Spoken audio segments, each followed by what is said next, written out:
দেখবেন কুরবানির আগে পশুটার চোখ দিয়া পানিগুলো গড়ায় গড়ায় পড়তে থাকে।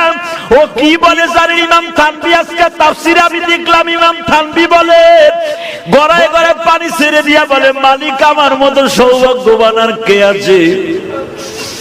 তুমি আমার একটা ভালো লোকের বাড়িতে খরিদ করলা। দেখবেন যে এই পশুগুলো কাঁদে ওই মালিকের টাকার মধ্যে কোনো ভেজাল নাই। ও মালিকের বারিন্দায় বসে বসে কাঁদে আর বলে, মালিক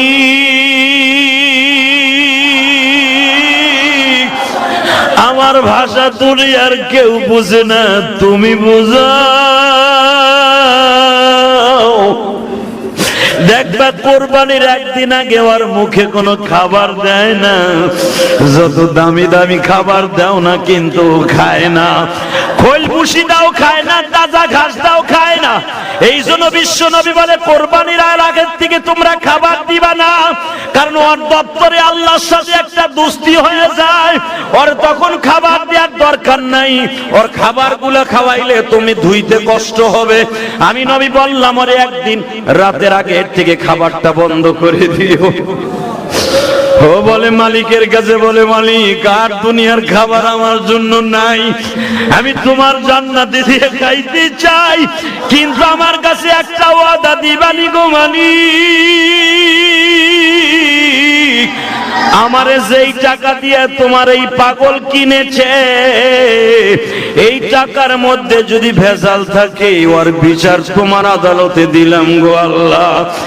আর যদি ভেজাল না থাকে আমার পরে সওয়ার করাইয়া তুমি তারে জান্নাতে নিয়ে নিও।